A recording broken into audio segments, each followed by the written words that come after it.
Good morning, everybody. Thank you for joining us today. My name is Jennifer Hearn. I'm the Permanent Secretary and Chief Officer in the Ministry of Health, Sports, Youth and Culture. I'm joined here this morning by the Honourable Minister, Honourable Osborne Bodden, who is the Minister for Health, Sports, Youth and Culture. And we're here today with a very exciting announcement. And with that, I'm just going to turn it over to Minister Bodden. Thank you, Chief Officer, and good morning all.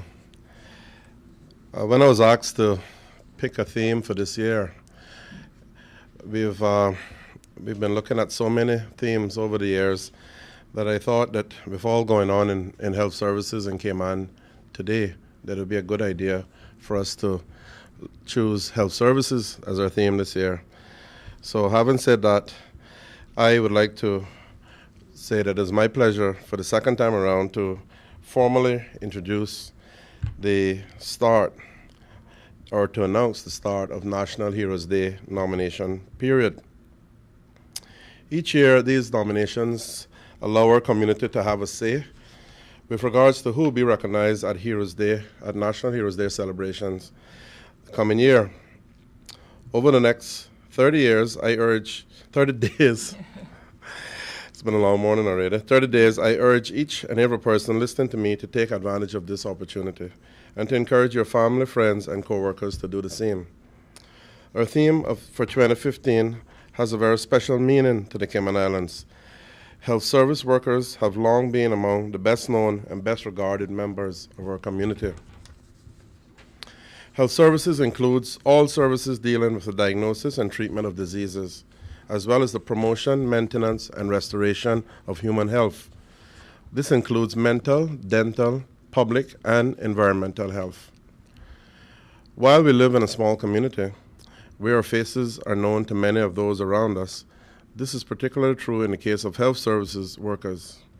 By the nature of their work, they have always had a larger-than-life impact on our society.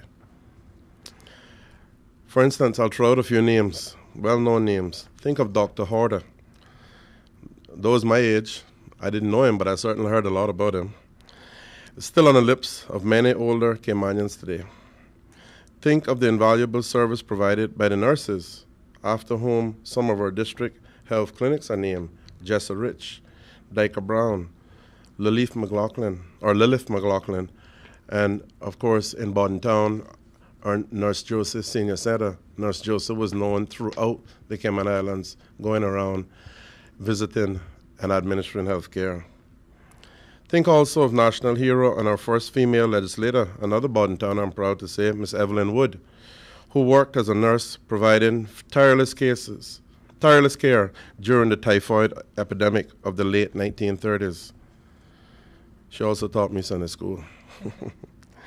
We also have health services legends like Dr. Marco Giglioli, whose research and work in mosquito research control has positively impacted our tourism industry, as well as laying the foundation that has allowed us to respond so effectively to mosquito-borne diseases like dengue fever and chikungunya.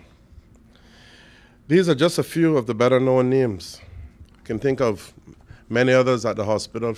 You hear about matron, and matron was the common name given to a lady from Koo Road, but no one called her by her real name, but she was known as matron, but she was there administering health care day in and day out. Miss Maud Seymour, the mother of past legislator, Miss Lucille Seymour. Just the list goes on, and many from West Bay, Northside, and all over. So here we go. It's just so many people that we can recognize, and I think this Heroes Day certainly should be a very proud one, as they all are for our country. At different stages of their careers, in different disciplines, some relatively young, some long retired, and some regrettably passed on, we want to do our best to recognize them and all of their efforts. Accordingly, throughout the month, individuals can put forward the names of persons who have contributed to the development of health services in the Cayman Islands. Award categories range from early pioneers to long service. I think by now we're starting to get into the routine of how this is done, and we don't change that because we don't want to cause confusion from year in to year out. We're sticking with the categories and begging you to nominate. The Ministry of Health, Sports, Youth and Culture has formed the National Heroes Day 2015 committee, which will review the public nominations to identify individuals to be honored on Heroes Day. Health services are essential in any society, and many persons within the field have left a strong, positive mark on our community. The nomination process allows you to be part of this national celebration, and it also marks the evolution of health services in our country over the years. Members of the public are encouraged to nominate all those whom they feel have contributed before the end of this month, that is September. So nominate by the end of September, September 30. Please do not assume, and I have to emphasize this point over and over, please do not assume that just because the person you have in mind is well known, that they will be nominated. Take the time to nominate them. Even if you feel they've already been nominated, be doubly sure, be triply sure, make sure you do it. That these people are on the day well deserving of the recognition that they will get because you had a hand, whether, like I said, whether they were nominated more than once, they were recognized. You don't want to be there and say, oh my goodness, how could they leave so-and-so out? Because I thought that her son, I thought that the member of the Legislative Assembly, I thought that her whatever daughter would have nominated her or him. You don't want to be sitting there feeling like that because surely there will be someone of importance in your mind that's been left out. For more information or to submit your nominations, contact the National Heroes Day Committee at email nhd@gov.ky.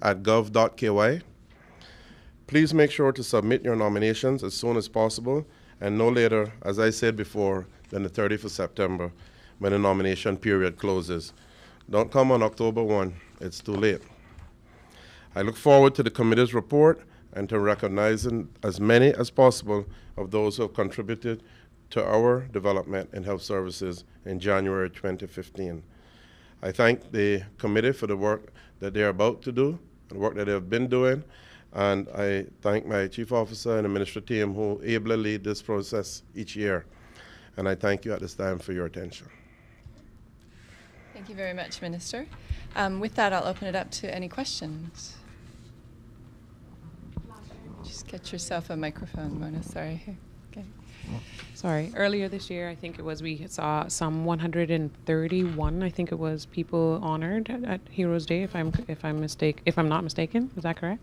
At Heroes Day this year. Was it this year's Heroes Day? Mm-hmm.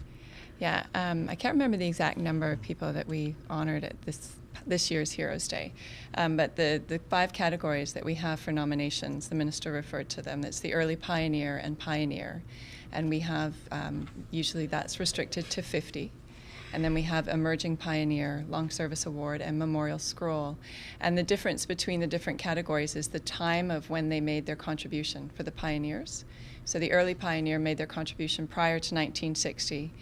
The pioneer is from 1960 to 2004, and the emerging pioneer is within the last 10 years. Okay. Is there sort of a cutoff number at all for any of these different categories? You said 50 for the early pioneer. A total of 50 for the first 2 categories combined, the early pioneer and pioneer, and then the other ones we haven't restricted the numbers on. All right, thank you. Are there any other questions?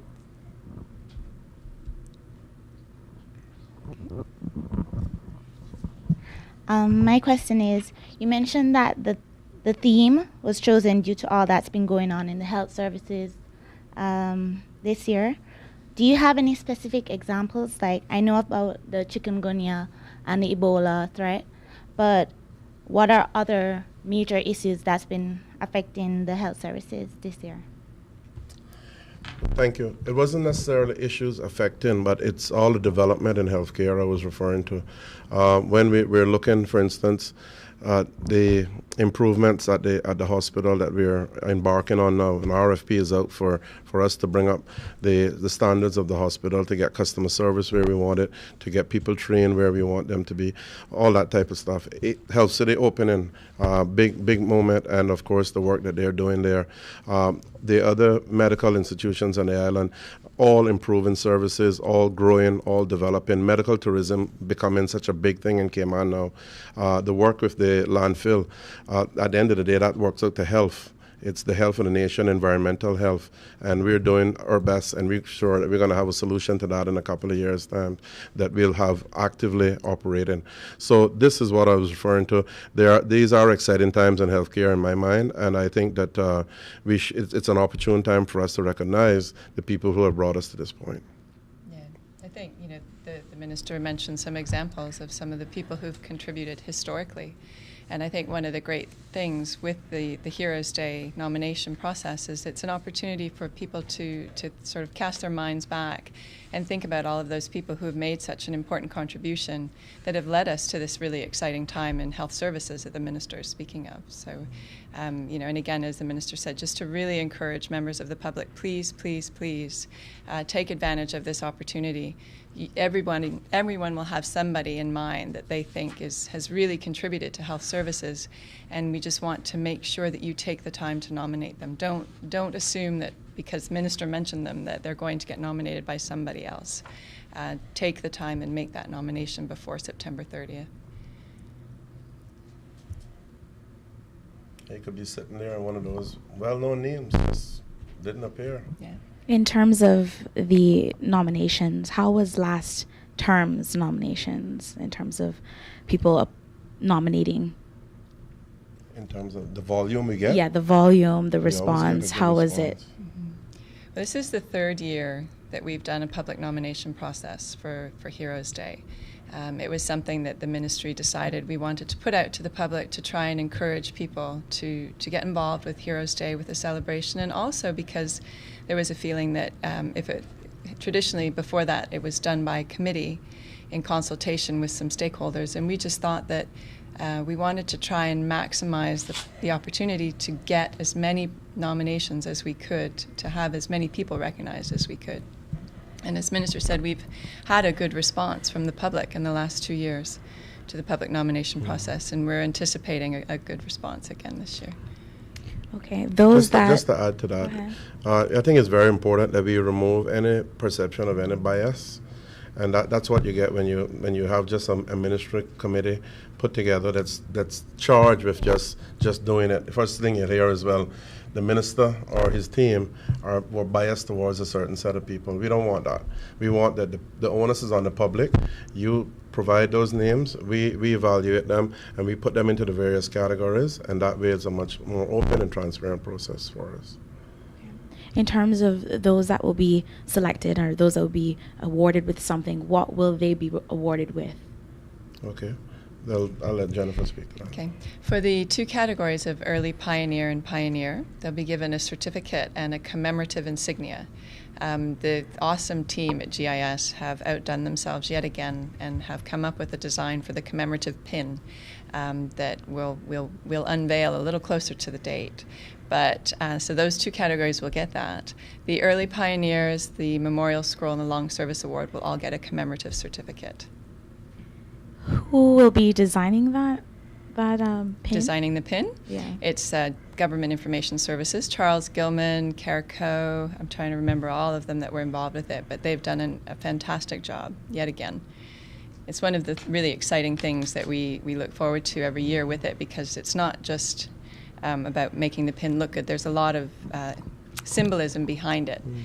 So we're really excited about the work that they've done, but we're going to hold that for now. Okay. Any other question? Okay. With that, I'll just ask the minister. Oh, sorry, you had. Just to kind of clarify, will emergency medical services be a part of this? Yeah. Mm-hmm. Mm-hmm. Yeah. Mm-hmm. Once again, the nomination process is open for the month of September. September 30 it closes. If it comes in on October 1st, sorry, it's too late. There's a clear cutoff, 10 o'clock, September 30th. We'll get it in by midnight, I guess. Yeah. But we just have to have that finite period that we work with, and don't take it for granted. Even if you've heard that somebody's been nominated and you feel strongly about them, nominate them again, because you may hear wrong. You know how it is. So let's just get as many people nominated as we can, and we look forward to a great process and the announcing of the close of the process, and of course Heroes Day on the last public holiday Monday in January, whatever that date is. I'm not staring at it right now, but it's usually around the 26th, 28th, something like that. So whatever that is, we'll have a good day planned in conjunction with the protocol office who works closely with us to get it all done, and we'll have the pomp and circumstance and a great time for us to reflect and celebrate our own people and the achievements of the past. So thank you all very much for coming. Please pick up your nomination forms. You can find them on our ministry's website, which is www.ministryofhealth.gov.ky. They should also be on the main government website, which is www.gov.ky, or you can email us at nhd@gov.ky, and they'll also be in Wednesday's paper. Thank you very much for coming this morning, and have a wonderful day.